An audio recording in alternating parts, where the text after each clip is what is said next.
Tingin ninyo, mga kababayan, nasa tama pang pag-iisip si Inday? Una, sinabi niya doon sa interview, nagbanta siya. Pag hindi daw siya tinigilan, sinabihan niya daw si Amy Marcos. Kaya hintayin natin yung reactions ni Amy Marcos. Sinabihan niya daw si Amy Marcos, pag hindi siya tinigilan, huhukayin niya yung bangkay ng dating Pangulong Marcos Sr. at itatapon niya sa West Philippine Sea.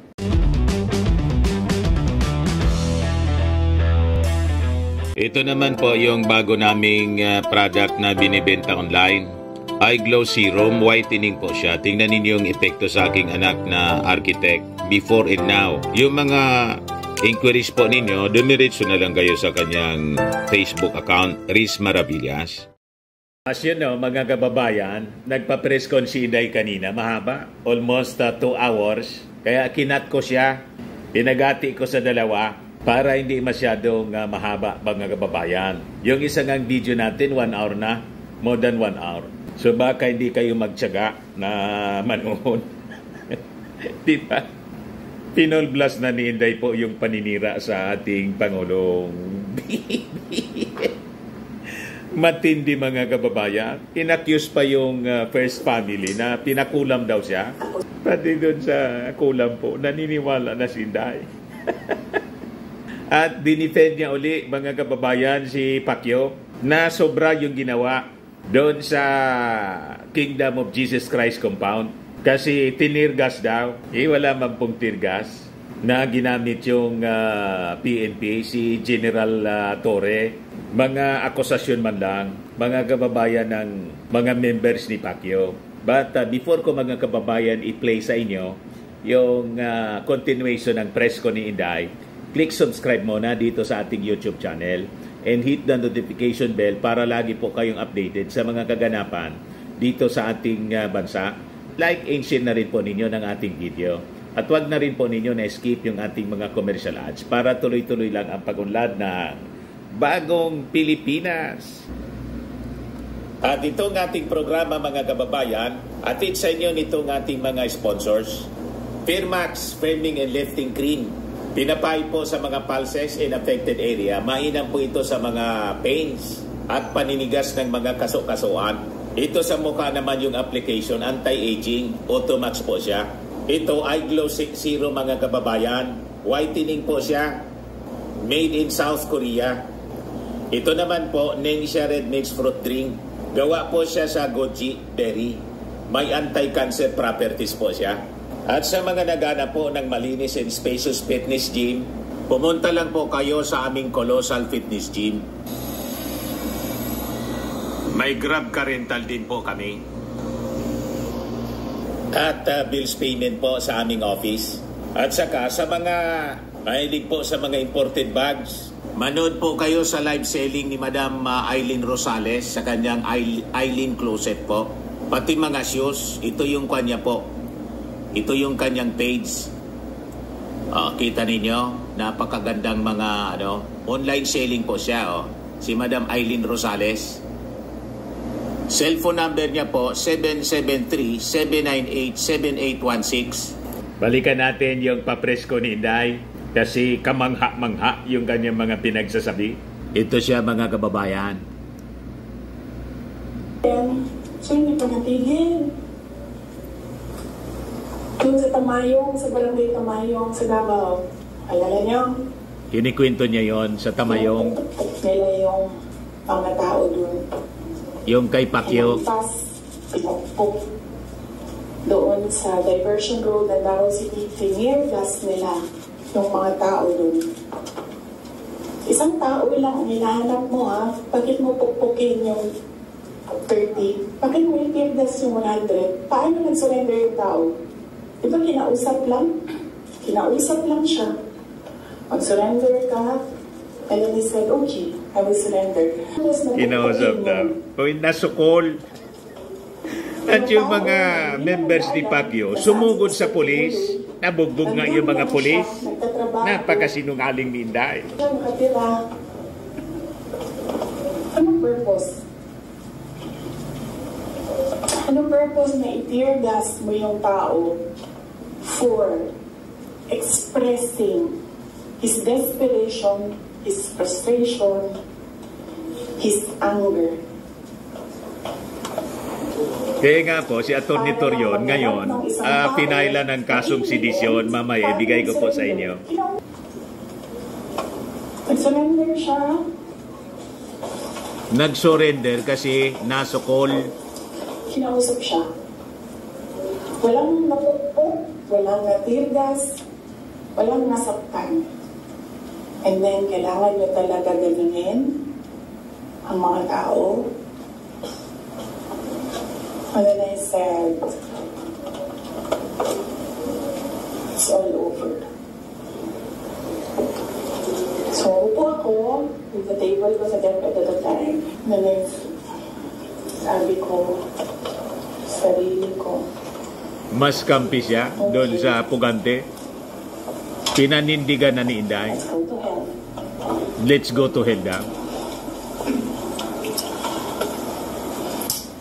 So,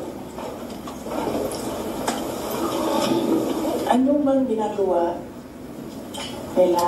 Balik tayo doon sa parang yung political reconciliation. Ang gusto nila, pagdala ng papel, ganito. Pagdala ng papel, ganito. Ang kinikwento ni Inday dyan, may nagsulisit daw sa ating Pangulo. Hindi man lang binigyan daw, kaya siya na yung nagbigay. Sometimes, folded paper na liit. Iba-ibang, So, sabi tao, isang magandang babae, dala siya. Tinignan niya, ayaw niya tanggapin, ayaw niya kunin yung papel. So, ang ginawa ko, para that person will not feel bad, sabi ko, ako na lang, mabilis lang kasi. Paninira na naman po. Ang gusto niyang palabasin, walang walang damdamin yung ating Pangulo sa mga pobre. Tinanong ko, may number. Hindi tinanggap daw yung sobre. Pwede ko kaalam na yan agad. So, doon sa truck, binasa ko. 1 page lang naman, binasa ko. Simple. Request of 5,000 pesos for livelihood. Tumingin siya sa akin. Sabi niya, no. Sabi ko, ako nang bahala dito. Maliit lang na bagay ito. Ako na. Sabi niya, okay, sige. So, ano ang problema ni Inday? Di ba? Ngayon, anong ginagawa ng ating Pangulo? Namimigay siya ng ayuda. Hindi lang 5,000, 10,000 at may mga bigas. Anong problema niya? Bakit pa siya nagsasalita ng ganyan? Tawagan mo. Say, okay. Ano ang mga documents na kailangan namin? Bigyan mo. And then, okay. Complete documents. Ayan. Tapos,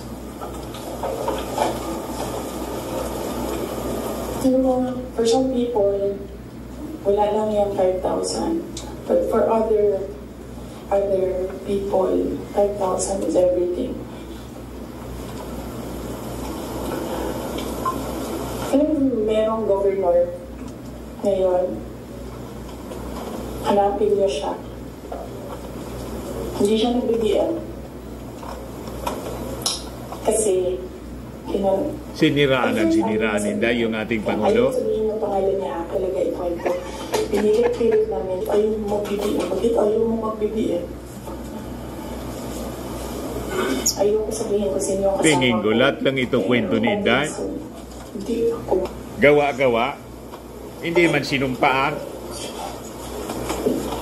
Pwede siyang magkwento ng magkwento kasi iyan po, hindi naman yan maalala pa ng ating Pangulong Bongbong Marcos sa dami ng encounters niya sa paglilibot sa buong bansa nung kampanya. Di ba? Ang daming nagbibigay ng sobre po. And individually, kapag merong lumalapit, nagsasabi na, we are all we are in this shit hole because of you. And sinasabi ko din, I'm sorry. Sorry. I'm sorry. But, sabi ko sa kanya, kung bigyan ako ng Diyos na pagkakataon niya lang. Sabi rito, dapat ipaliwanag niya kung bakit napakamahal ng mga upa sa rest house. Hindi ko pabawiin na nangyari. Pabawiin ko yung dapat para sa bayan. Yun yung nag-signal yung kay Martin. Hindi kami magkaibigan yan. Isipin nyo Di daw sila magkaibigan ni Martin? Noon, nung tumatakbo pa, meron kaming group chat. Nandun siya. So yun lang yung some sort of communication namin dun sa loob ng group chat na yun. And hindi siya medyo salita doon, hira. After nun, nawala na siya doon sa group chat. And then after that, wala akong number niya. I'm sure may number siya sa akin. Kasi syempre nandiyan yan sa mga staff mo sa AD, wala ba yung number ng Vice President. Pero wala kaming some sort of communication. Nothing at all.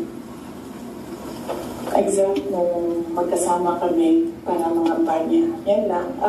Sa labas niya. Sabi nang nag-react dito, puro sat-satan niya. Nasaan ang pera? Puro sat-sat. Di masagot kung nasaan ang pera. And hindi naman lahat ng katrabaho natin, kaibigan natin, di ba? Nandun lang tayo kasi meron tayong kailangan gawin para sa kumpanya, para sa organisasyon. And in our case, nandun kami kasi may kailangan kaming gawin para gumanda, gumaling, maging nililihis ni Inday ang kwento. Hindi man niya sinasagot yung mga tanong ng mga congressmen. Iniiba niya yung kwento. Nakita ako sa kanilang bahay dyan sa Malacanang, Bahay Pangulo. Dati naiimbit ako sa Bahay Pangulo.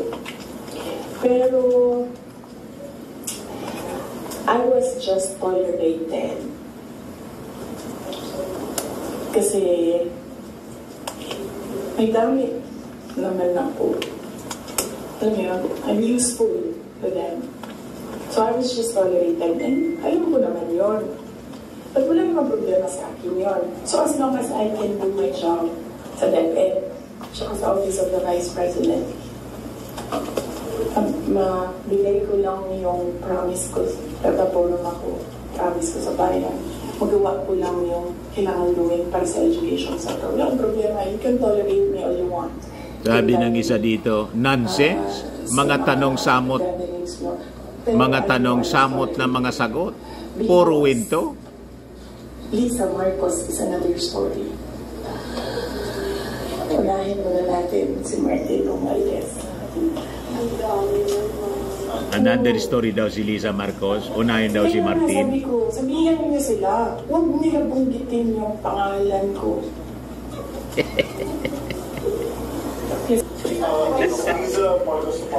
Matindi mga kababayan. Talong sinira ni Inday yung sarili niya. Yes.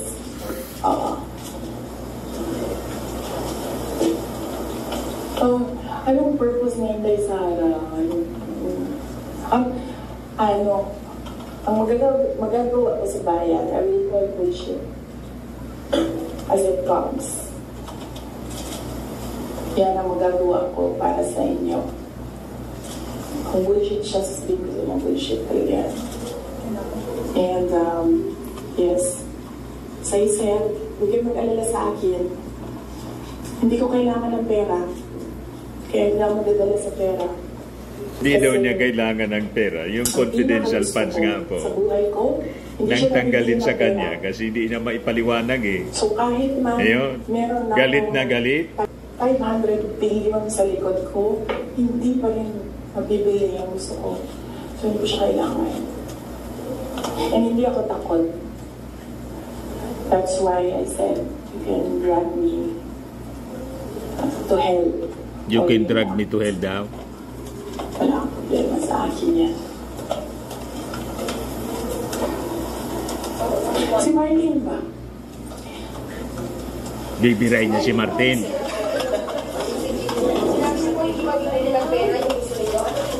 Ayaw ko sabihin, masyado ng personal yan, masakit na nga sa akin na kailangan ko magsalita from, kwento. Masakit na nga para sa akin na ikwento ko from 2016 to 2021, anong nangyari sa mga group chat na yan, yung mga papel na yan, masakit siya. I don't like talking about my life. Gusto niyo pag-usapan ng pagbabago campaign, tree planting namin? Ayaw niyo. Para ng bata. I understand mo na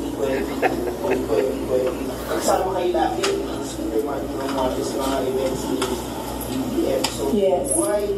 Parang bakit tapos yun nga, before yung nangyari yung resignation sa lakas, after yung resignation sa lakas, nakita ba kayo ni Miguel na kay daw or holding hands kay Martin is one of his foreign trips. So, why biglang nasuglan kayo bigla kay speaker?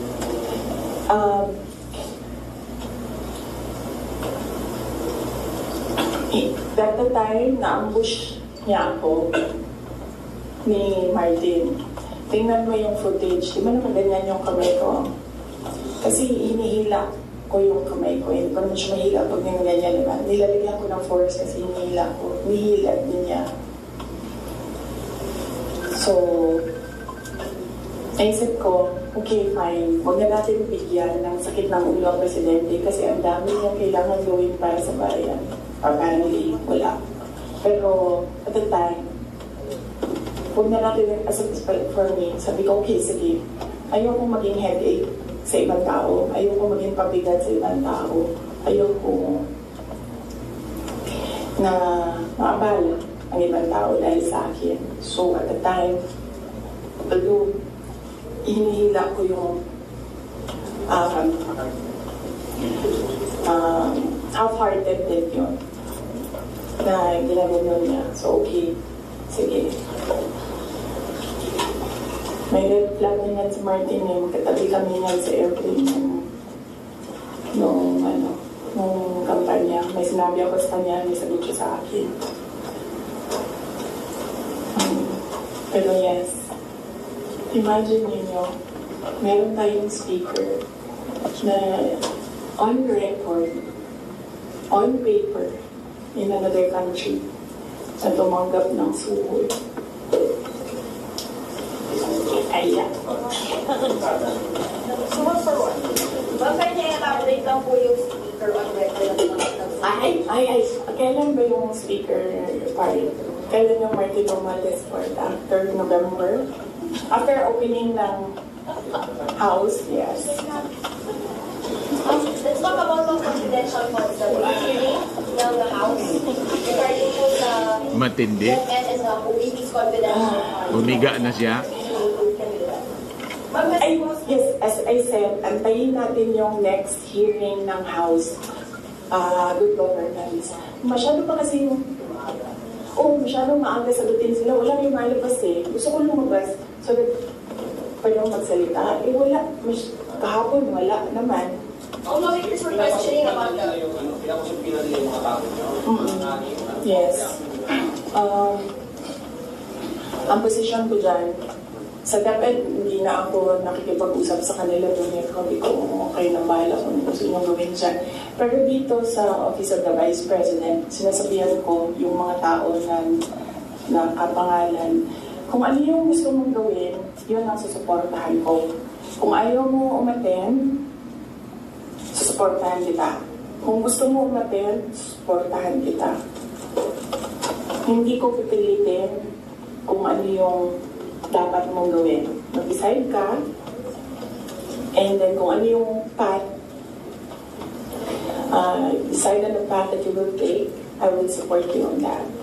So, hindi pa kami nagkausap nung merong mga subina, hindi pa kami nagkausap kung ano yung gusto nilang gagawin. Basta sinabihan ko sila, I will be with you every step of the way. Sinabihan ko din sila, kung ang decision mo ay magpa-detain, sinabihan ko din sila, sasamahan kita doon sa loob ng detention. Walang problema yan sa akin. Kasi hindi naman lahat ng mga tao kasi sanay sa pressure, sa stress. Hindi sila sanay sa mga ganyan. Kwento man lang yan. Nasasamahan. Si Digo nga, sabi niya, sasamahan niya. Asa na yung mga pulis na nakakulong? Nakakulong na yung mga pulis na nag-EJK. Si Digo, nasa labas. Palitin na lang ako. Sabi ko sa kanila na pag naniwala kayo sa kwento ni Inday, talo kayo. Combination budget naman since parang final na sa House part ng 733 million.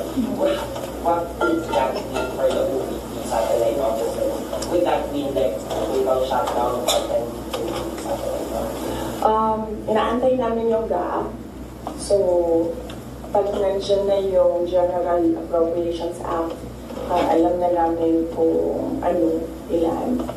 And then meron na kaming mga options ngayon. Unfortunately, hindi namin siya ma-finalize kasi yung mga options namin kasi hindi namin talaga nakikita kung ano yung nasa batas. Hindi pa kasi batas yung GovFeed. So, antayin namin. Pag nakita na namin kung ano yung numbers, then pipiliin na namin ang mga options para sa Office of the Vice President. But rest assured, patuloy yung trabaho ng Office of the Vice President para sa bayan. Kung ano man yung kaya namin base sa kung ano yung budget, ibibigay namin yan sa taong bayan. How can we explain lang po, mahawag po sa good government committee hearing, lawmakers were questioning po about the 16 billion pesos po na ginasta ng OVP, pati po ng confidential funds in 2022 po, nalagas na 11 days para daw po sa rental ng safe houses. One lawmaker even asked po na yung 5 million naman po na nagastos ng 2023 sa third quarter po ng OVP confidential funds, nagastos lang po sa loob lamang, sa loob ng 79 days. So parang nakakapagtaka rin daw po sila na bakit yung 16 million pesos nagastos po sa loob lamang ng 11 days. So, can you give us an explanation po kung paano po ba nagasta nga po itong particular confidential funds po? Okay. Sige. Last question na yan. Last question. Okay. Una-una, nag-explain kami lagi sa Commission on Audit kung paano ginastos yan. Lahat ng hiningi ng Commission on Audit, binigay namin. Meron kaming mga hindi nabigay, sinabihan kami ng Commission on Audit, kailangan namin yan.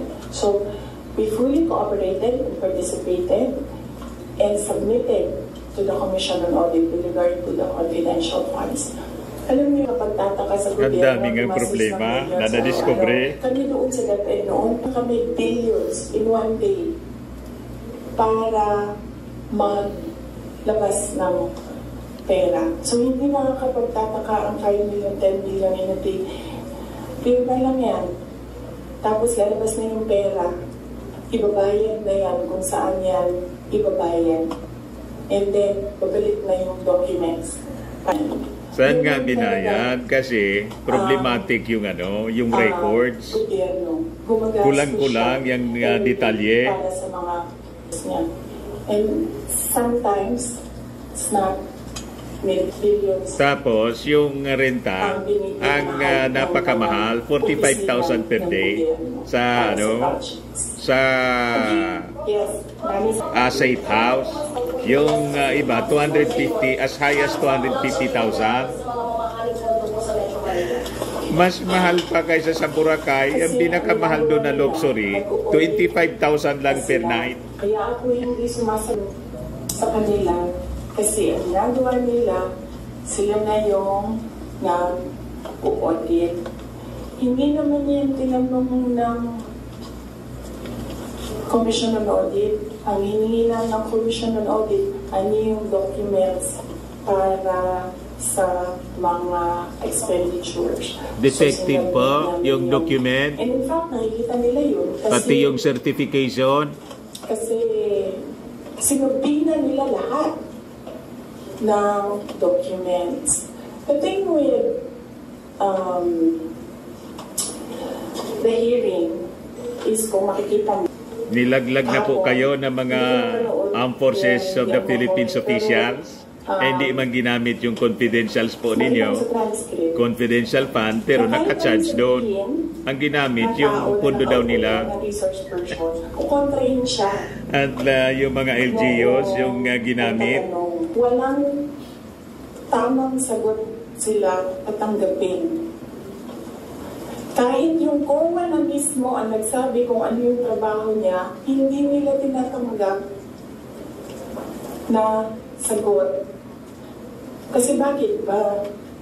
Kasi nga, sa simula, sinabi ko, gusto nila mag-impeachment. Hindi nila magawa kasi wala silang kaso for impeachment. So, ginagawa nila dyan, nag-fishing sila ng nag-fishing, nahanap sila ng hanap. Alam nyo, before ako umupo, alam ko, impeachable officer ako. So, binasa ko yan. Ano ang impeachment? What are impeachable offenses? Ano ang pwedeng gawin mo na ma-impeach ka? Binasa ko yan lahat. Si BBM, sabihin ko sa inyo, may listahan ko ng 5 bagay na impeachable offense niya. Nagpaduda na naman po. Sabihin niyo papasa dyan sa house? Of course, hindi.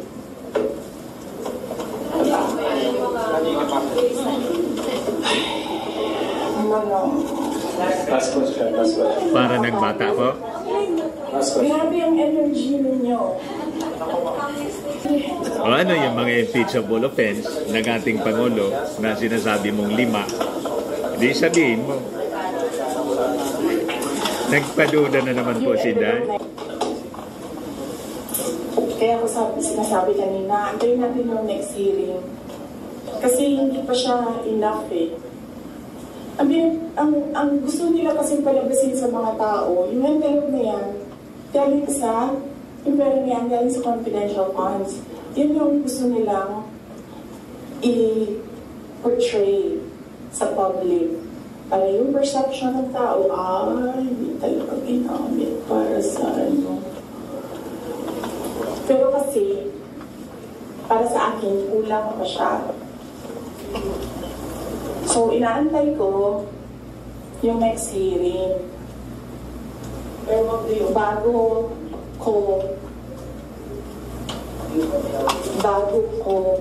pag-usapan yung envelope na yan, kasi kasama yan dun sa triangle. Yes! No. Hindi yan sagot sa tanong mo. No, I will not answer questions anymore. Ano yung deadline po? Pero daw po Yes. For you. Thank you. That's it mga kababayan, yun kabuuan ng press ko ni Inday. Ito yung matindi mga kababayan na binitawan ni Inday doon sa interview. Sabi rito sa report ng Inquirer, Vice President Sara Duterte said she already had a toxic relationship with President Ferdinand Marcos Jr. even prior to the rift between them. Sara admits they dreamed cutting off Marcos' head. According to Duterte, she realized this after candidly sharing to reporters that she caught herself imagining tanggalin or cut yung pugutan niya ng payo yung ating Pangulo. Tingin ninyo mga kababayan, nasa tama pang pag-iisip si Inday. Una, sinabi niya doon sa interview, nagbanta siya. Pag hindi daw siya tinigilan, sinabihan niya daw si Amy Marcos. Kaya hintayin natin yung reactions ni Amy Marcos. Sinabihan niya daw si Amy Marcos, pag hindi siya tinigilan, huhukayin niya yung bangkay ng dating Pangulong Marcos Sr. at itatapon niya sa West Philippine Sea. At ngayon naman, ini-imagine daw niya na pugutan niya ng ulo yung ating Pangulong Bongbong. Ganyan katindi po. Sara admits daydream cutting off Marcos head. Kaya sabi ko sa inyo, makaduda po ito. Ako tingin ko ito mga kababayan na piklat niya sa liig, self-inflicted siya po. Anong basa ninyo? Dati wala man siyang ganyan. Pagkatapos, yan na po, nagurgur daw siya. Gusto daw siyang gurgurin. Tinanong ko nasa video niya yan. Tinanong, sino niyang gusto gumurgur sa iyo? Sila niya lahat. Tapos sinabi na, pinakulam daw siya. Ito yung yung sinabi niya mga kababayan, i-replay ko po sa inyo. Nakaka panindig balahibo. Yan po. May action pa siya. Imagine myself cutting his head. Tindi? Gusto ko, ganun din ang gusto ko niya yung mukha ko. Tsaka mukha niya. Pilip-read niya. Yung sinasabi niya. After you were elected, high school graduate ka or... Hanapin niya po. Kita ninyo? Peligroso po. Dapat po hindi makadikit si Inday sa ating Pangulo. Peligroso po. Yan ang ganyang kwento. Yan sabi rito sa report ng Inquirer. According to Duterte, she realized this after candidly sharing to reporters that she caught herself imagining tanggalin ang ulo ng ating Pangulo. Duterte said the incident happened in a graduation event which she did not specifically identify, wherein one of the graduates daw asked Marcos if he could get the president's watch as a graduation gift. Marcos said Duterte responded, why would I give you my watch? At that point niya, may sakit na ako. I was already ill. I was not feeling well. Gusto ko tanggalin yung ulo niya. I realized toxic na yung relationship, said Duterte in a press con. I did not help na itong mga katabi ko tumawa pa, pinagtawanan pa yung bata. And I saw the humiliation sa face noong bata. Duterte said she imagined telling Marcos that the kid he was talking to was a child who would be ready to die for the country and work hard for years to get where he was now. She also said that the graduate could have been part of the country's force in the West Philippine Sea, which she tagged as a fiasco. And then, I'll cut his head, Duterte again said candidly. Tingin niyo po, nasa tama pang pag-iisip si Inday na nagsabi na pinakulam daw siya. Sabi ko po sa inyo, kailangan siguro ng professional help ni Inday. Check up po ang kailangan ni Inday. Malinaw sa kanya pong mga pananalita at mag-behave po siya. Masyado na pong stress si Inday. Kidding aside. Ako ang tingin ko, pag hindi nakayanan po ni Inday, iwan ko lang, baka po may kagimbal-gimbal na mangyari po. I just pray na hindi po mangyari. Sa mga naganap ng malinis and spacious fitness gym, pumunta lang po kayo sa aming Colossal Fitness Gym. We also offer Grab Car Rental with our brand new 2023 model ng Toyota Innova. We also accept booking for those who are planning to travel via PAL, Cebu Pacific, and other airline companies, local and international, and bills payment for Meralco Bills, PLDT, Aleco Bills, etc. Ang Colossal Fitness Gym is located at 3rd floor Security Bank Building, Landco Business Park, Legazpi City, Albay. For inquiries, look for Chilon Maravillas. Contact number 0966-802-0949. Yan yung aming Innova. Lagi na pong matao sa amin. Pati mga foreigners po, tingnan ninyo. Mga British tourists sila. Ang lalaki ng katawan na, mga kababayan, nag-gym sa amin. Ito naman po, Indian National. Ito mga mga European sila. Ito naman yung bago naming product na binibenta online, Eye Glow Serum. Whitening po siya galing sa South Korea. Tingnan ninyo yung epekto sa aking anak na architect entrepreneur, Riz Maravillas. For inquiries, look for Riz Maravillas on FB. Ito naman po, Firmax Firming and Lifting Cream. Pinapahid po ito sa mga pulses and affected area. Mainam po ito sa mga pains at paninigas na mga kaso-kasuan. Ito po, Automax Radiant Serum. Sa mukha naman yung application. Anti-aging po siya. You will look 10 years younger than your age. Sa mga cancer patients naman po, baka lang gusto ninyo itong itry. Nengxia Red Mix Fruit Drink, hindi man po siya gamot, food supplement siya. Kaya lang, gawa siya mga kababayan sa goji berry.